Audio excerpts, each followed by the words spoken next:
I'd like to again welcome everyone to Little Haiti. Before we begin the tour, I'd just like to give some information, some general brief information about Little Haiti. It is the largest neighborhood enclave of primarily Haitian living outside of Haiti. We have traced the earliest pioneers way back into the early 60s, although that's not when the Haitians really started coming in, but there were some Haitians living here in the 60s.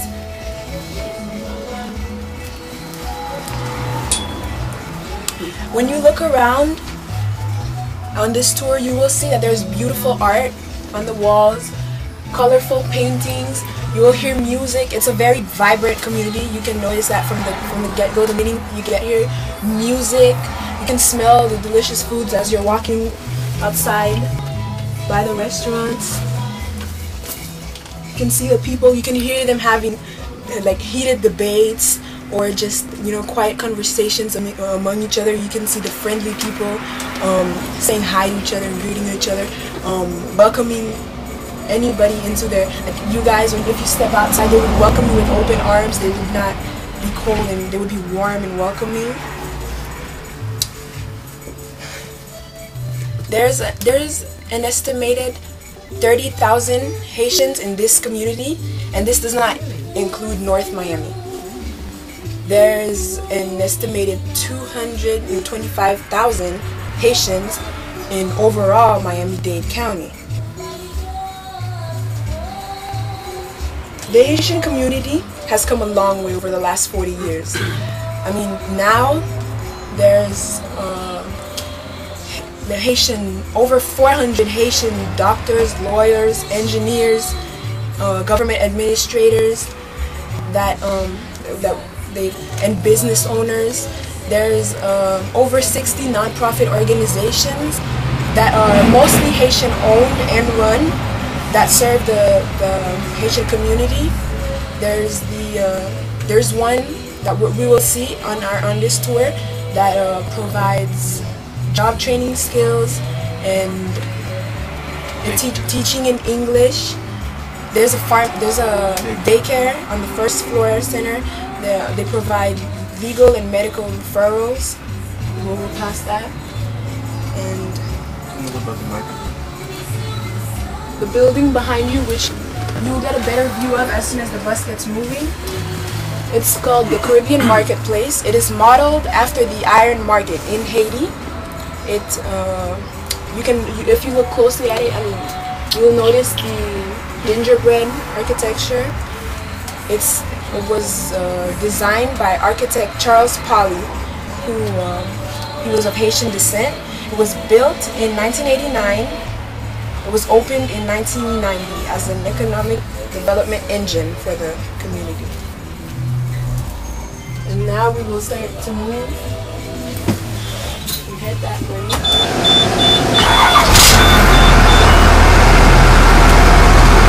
To the right is the Magic City Trailer Park. It's the oldest trailer park in Miami.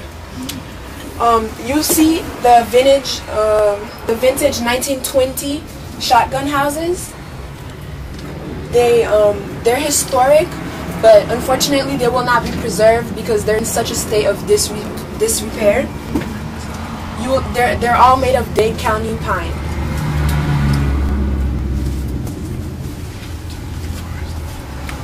If you look on the other side, to your left, you will see the front lawn of the Notre Dame de Haiti Church.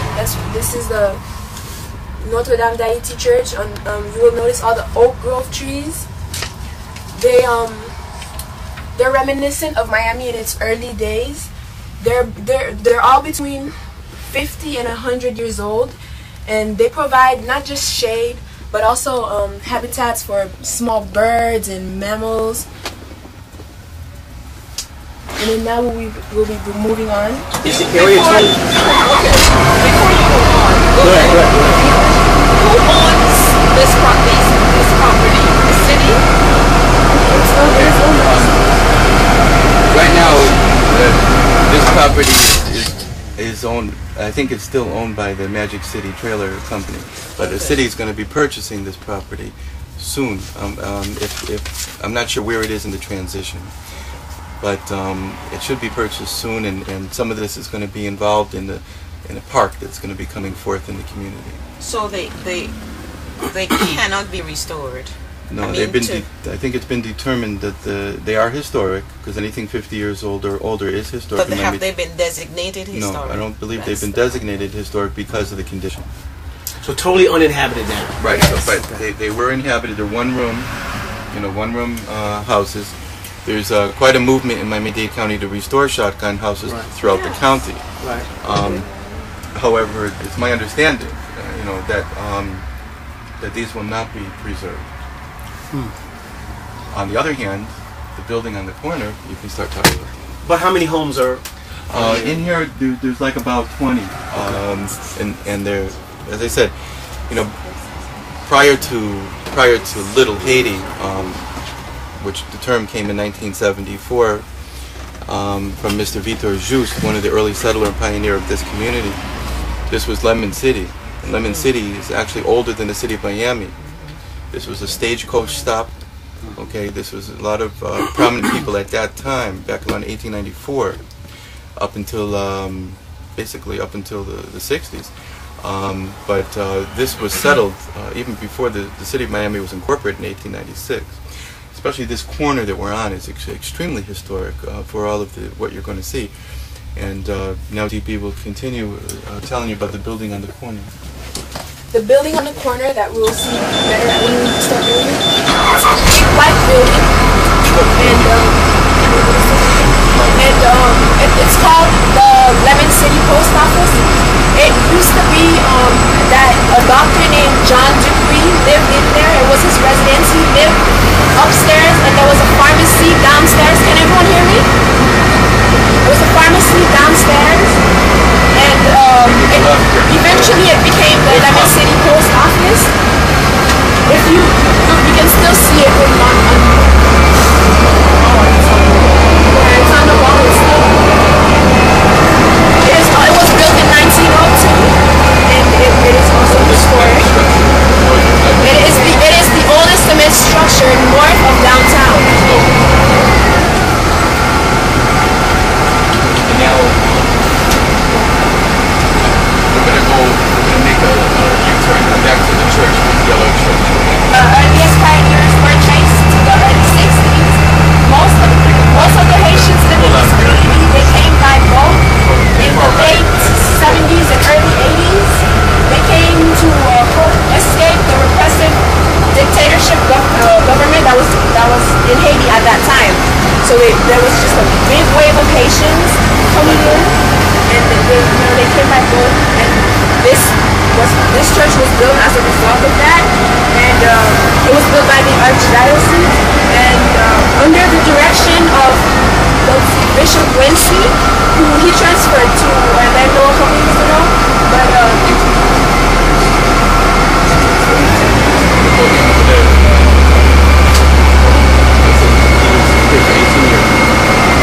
under the direction of Bishop Whiskey, this church, it provided a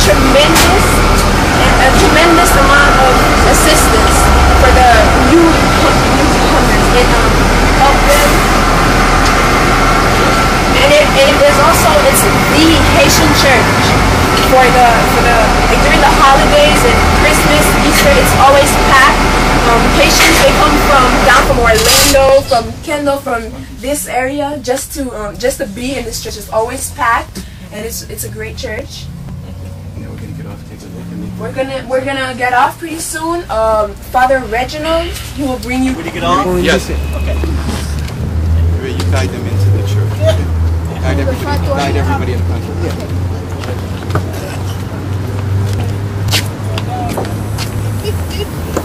Follow you? Yeah.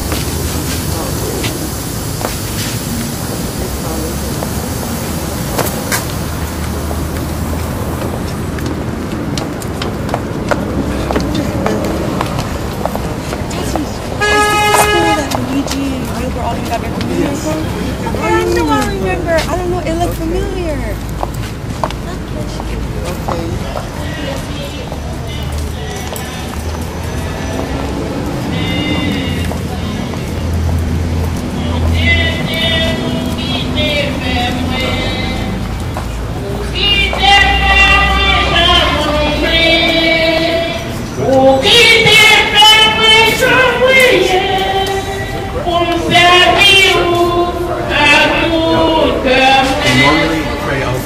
because of the Mexican. This particular group trays outside, there was already a mass this morning. There was already a mass at 8 o'clock this morning.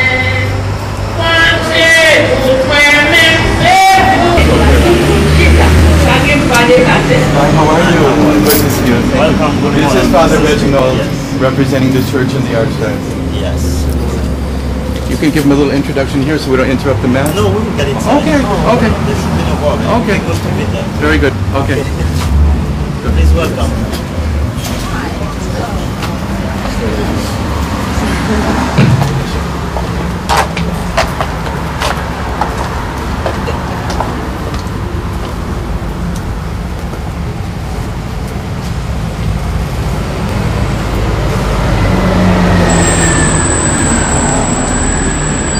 From Little Haiti, where the Haitian community gathered to express everything. And also, I would say that at this point of time, Notre Dame has like different services. We hold like 5 services during the weekend. One on Saturday at 8 p.m., which we're moving to 7 o'clock to have a mass in English. I'm introducing a bilingual mass to accommodate all the young people. Because I realize that masses, they do hear the Creole, but they don't get the essence of the message. So we're having now a mass in English, and we have a lot of people from St. Croix, from St. Lucia in that area, from the Dominica, who attend that mass, or from the African countries like Nigeria, who come here. So I'm first basically at all masses to preach at least 5 minutes in English. Now I'm moving a mass in English to accommodate all these people who attend mass. And also we have one mass at 7 in the morning that gathers more than 900 people. We have a mass at 9 o'clock that gathers more than 1,200 people. And we have a mass at 11, probably 600, and the mass at 5:30 more than 540, depends. And that's the reason why we launch and pushing for that, for the construction of the Church of Notre Dame. At this point of time, we have a pledge out where we're trying basically to build the church and transform this land into a parish hall, and then build the church between the diagonal of 62nd and 2nd Avenue, where we can accommodate more people. And most of the faithful of Notre Dame, the parishioners, they come from everywhere. People come from These demonstrations, all the activists for Haitian rights. When Haitians first came here, it was a very hard situation for them. I mean, we all know that there was a lot of misconceptions about Haitians, about, you know, and there was language barrier and whole new culture. It's always hard to move to a new place, and they all came here, they didn't know anything, they didn't have the skills. Like I said, a lot of them were poor. They didn't have job skills or anything. The demonstrations that took place helped a lot in that they helped Haitians to gain acceptance, promoted equal rights for Haitians, the whole, you know, equal rights thing, and it was just really cool because, and if you look, there are some of the non-profit organizations are located on this street. There's one called VAO. That's right.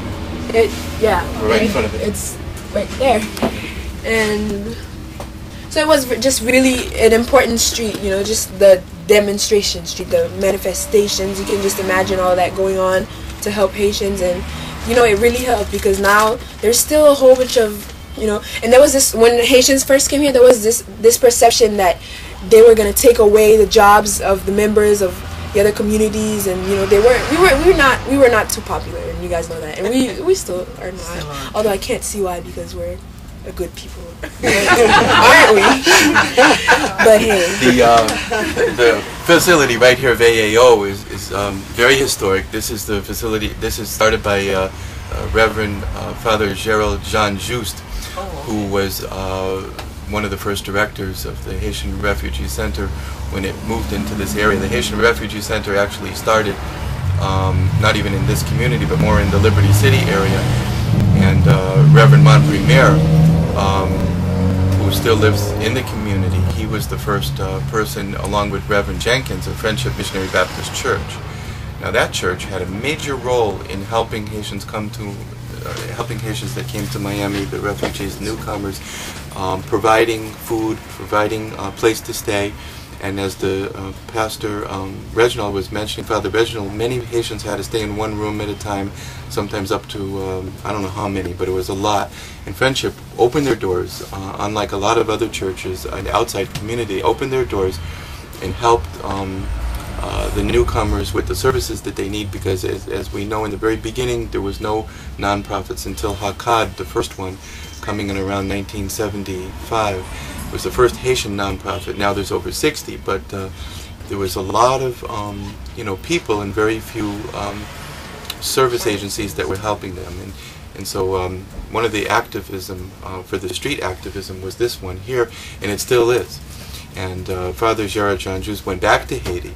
He has a church in Haiti, in Port-au-Prince, and some of you may know this recent story where he was feeding children in a homeless feeding program in his church, and he was arrested by the current government just a few months ago.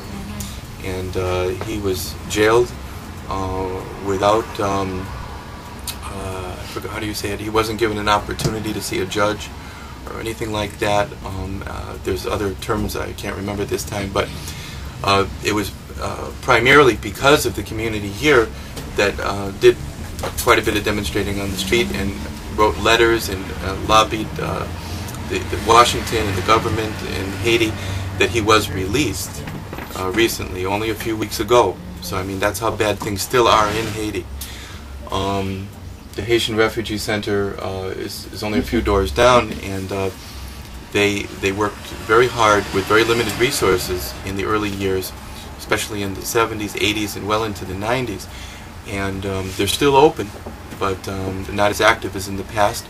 And I'm proud to say that in Miami, voodoo is an official religion now. It became one with President Aristide.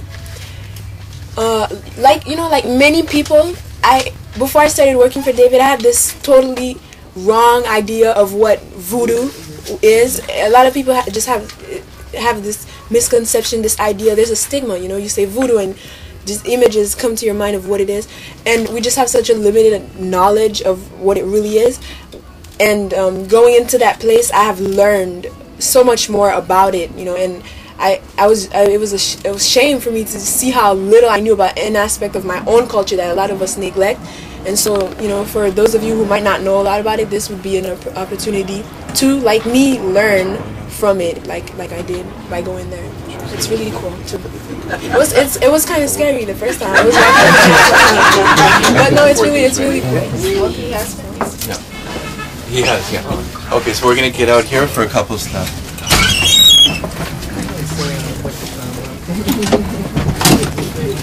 I'll just step in.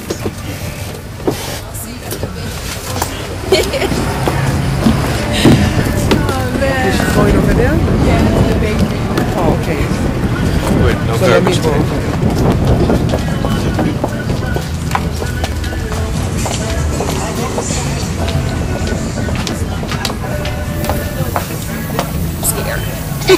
I was too when I was stepping in there. Because the only one I know of is Mapu. That was a communist store. Run by the white people. I remember coming to demonstration. Take a little shot here.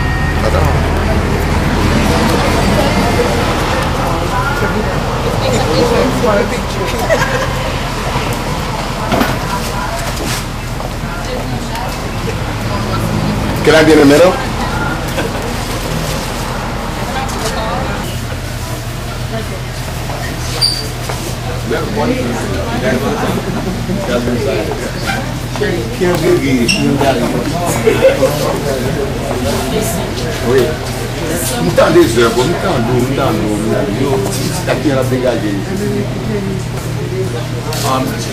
Everybody, if you could just come around this like horseshoe area here.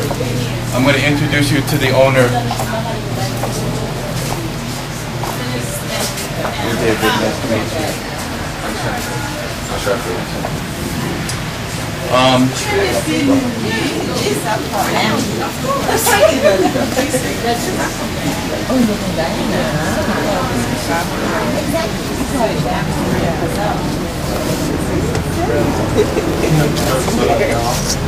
Okay, everybody. This is Papa Paul. He is the owner of the Luna Botanica, and he's one of the key members of the Haitian Haitian Agora community Gina. locally. Agora passo Gina. His wife, Mamita, are not only known in Miami, but they're known globally in the voodoo, in the Haitian community, the Caribbean community. They are voodoo priests, both here in Haiti, in Guadeloupe, and Martinique. They are preparing for a special festival tonight, to which I think everybody's invited. Okay, I just wanted to make sure. So Papa Paul will talk to you a little bit before we go into the voodoo temple, and he'll talk to you a little bit more there. You started last night? Okay. Okay. When did you start your place here? Yeah. Remember the year? 2000. In 2000? Okay. And before that? Before that, over there. 59. Okay. Okay, yeah. I never asked you that. So, this is a place where you can buy anything for a voodoo ceremony, and all of the ritualistic artifacts that are associated with the religion. Everything is purchased here. This is the largest botanica. This is the only one that I have come across that's open to visitors, and that is open to educating people about a concept that there is, like DB said, a lot of misconception from Hollywood. So this is the real thing. This is Papa Paul initiates people into voodoo, both Haitian and non-Haitian, for people that are interested in learning more about voodoo. He has private lessons, and he does that here and all over the world. Is there anything else you'd like to say before we go into the temple? Okay. So he'd like to take you into the temple, then he's going to tell you a little bit about the loas, the gods, and a little bit about the voodoo ceremony and so forth. Okay.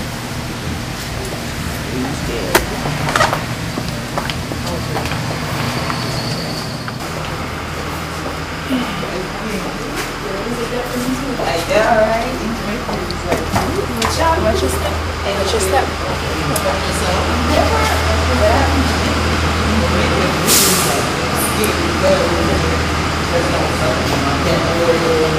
That's one part of it.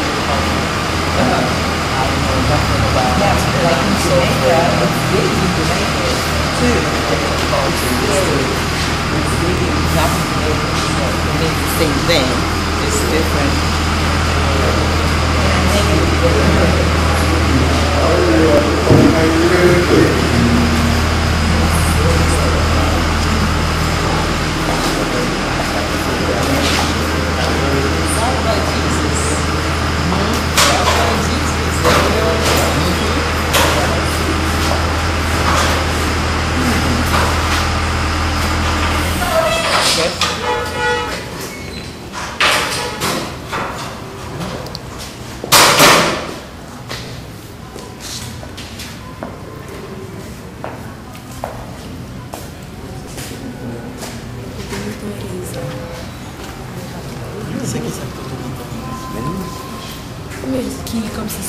La signification.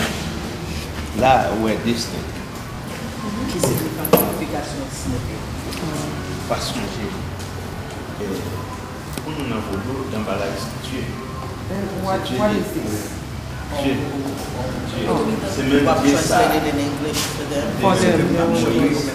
Moïse c'est-à-dire esclavage de Pharaon. Alors il dit nous doit être Dieu. La c'est pour les c'est nous adorer un Dieu.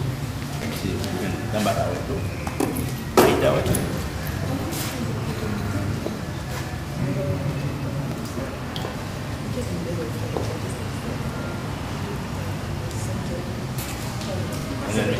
Qui j'en ai à translate to them.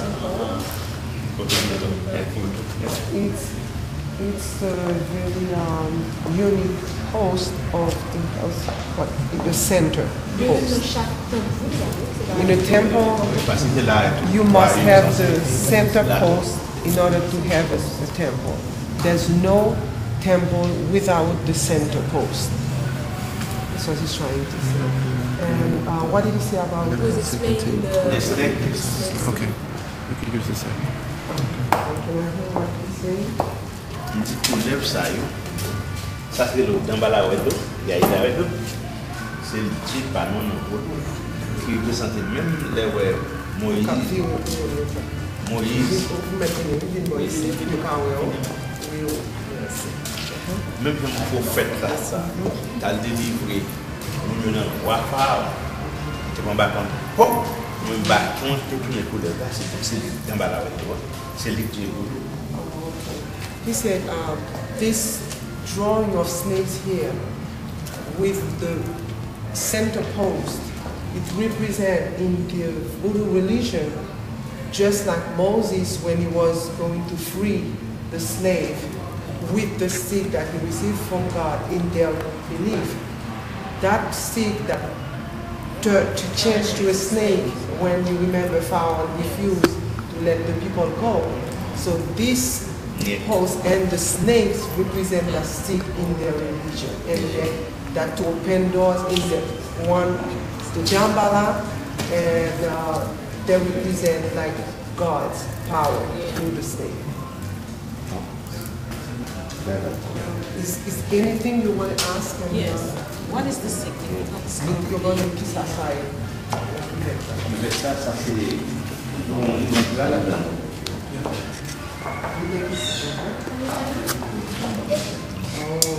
Place ça t'es au moins 21 mèches coton avec l'huile qui t'élimine la donne t'as fait cérémonie ce soir. Et les cookies ça tous les esprits nous t'as lié tous les esprits nous avons une route chemin pour tout ça nous besoin pour aller changer pour tout bail nous l'autre gens. Yesterday they had the ceremony, which is a celebration, and in this plate they had about 21 cotton balls that was like lighted for prayer, special prayer for the new year and for everything that will happen for the good luck. And they were calling upon different gods from the religion, Voodoo religion. That was the prayer that said flip upside down. Ma question? What's the Baba Cool for? What's the Baba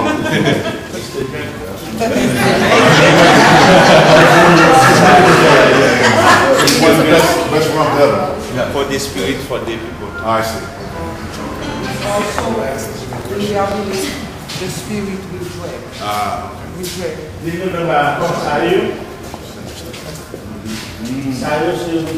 Ça c'est une position nous fait tout très bon généralement. Qui nous sac témoin dans l'eau tout ça qui nous rague tout ça qui nous rit mal, tout ça qui nous rit bien, c'est pour tout en généralement nous te prier pour tout en généralement. Nous déposer ça pour tous les mondes généralement sans distinction. Over here it's for manger ça pour nous. Et tout ça manger pour café fait tout ça. Okay.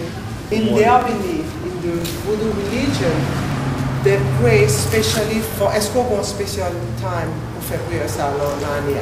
Oui, chaque année. Every year in January, at the beginning of the year, they have special prayer for the dead. Natural death, at war, or anybody gone. So they're praying, it's a special prayer for the spirit and offerings. Also, they believe that these people that are gone, their spirit are still living somewhere. So that's why they put food, they believe that these people are eating. And they're offering everybody, the family members, they come and offer thanks to their loved one, the loved one that are gone. And they're praying and they're offering also whatever they feel like they're missing. Ça, chaque année. Ça c'est communion par nous. Nous faisons, ça représente communion pour année. Nous faisons une seule fois pour année. Ça c'est communion pour tout le monde. L'année qui fait tout. Si tout a bien, c'est communion pour tout le monde. Non, il y a tout d'ailleurs. Poisson là. Ça les soirs, tout le monde a besoin. Every year, this is a very special month for them. for the voodoo religion, for the beginning of the year, because the yam represents the communion, the bread. Every year, once a year. And also you see those fish hang there, dried fish that will be cooked for the celebration, for tonight's celebration.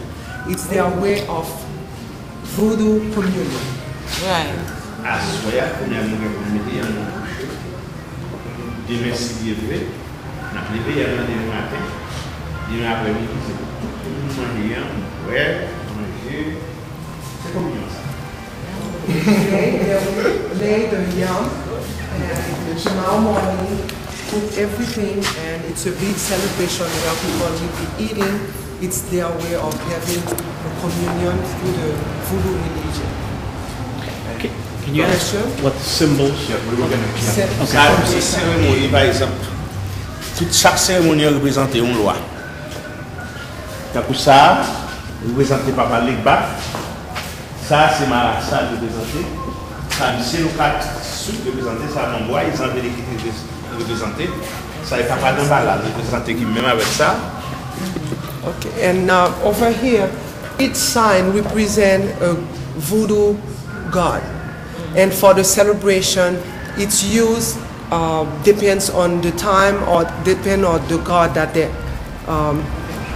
interpretation of the god. And also they have the saint in the religion, Catholic religion, that also are represented in the voodoo through another sign. Right. Like, and also they have the twin god of twin, I don't know. But it's like something very special that from previously I learned from the voodoo religion, being a twin, it's a gift from God, and they have also God for having twin, be able to get twin. Myself. Ça c'est Gassou, ça est dans Balawedo. Il y a un lac qui est la sirène de la bois. La sirène qui s'allume. La sirène son poisson à terre. And also they have all the God here. And depend of the God, like if they have gods also that protect them, you know, when they take the boat, when they go to sea, and depend on each things of the nation. Oh, okay, it's covered. Oh, it's not easy to see really behind, but each sign represents a god. And the classic. Okay, over here it's another god of love, called Dantor, and it represents that's what you know, the shape of the heart. That means the loving spirit.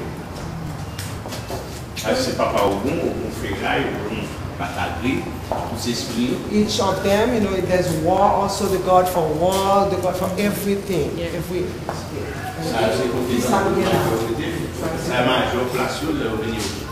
Those are for there's a stage for the drummers, and the voodoo religion really goes with the drums. Yes.